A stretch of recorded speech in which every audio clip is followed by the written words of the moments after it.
Hi నమస్తే. నేటి బాలలే రేపటి పౌరులు, రేపటి పౌరులే మరుసటి రోజు వృద్ధులు. ఎస్, నేను వృద్ధుల గురించి చెప్తున్నానండి. చాలామంది మా పిల్లలు మమ్మల్ని చూడటం లేదని చెప్పి బాధపడుతుంటారు.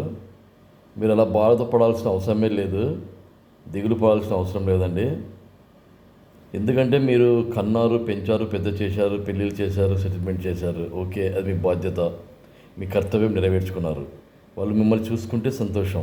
లేదు అంటే మీరు ఏం బాధపడాల్సిన అవసరం లేదు. మీ దగ్గర ఉన్న డబ్బు, మీ పెన్షన్ తీసుకొని హ్యాపీగా వృద్ధాశ్రమంలో జాయిన్ కావచ్చు. అక్కడ 3 పూటల భోజనము, మంచి విశ్రాంతి, కాలక్షేపము, హ్యాపీగా దేవుని స్మరించుకుంటూ మీ జీవితాన్ని గడిపేయచ్చు.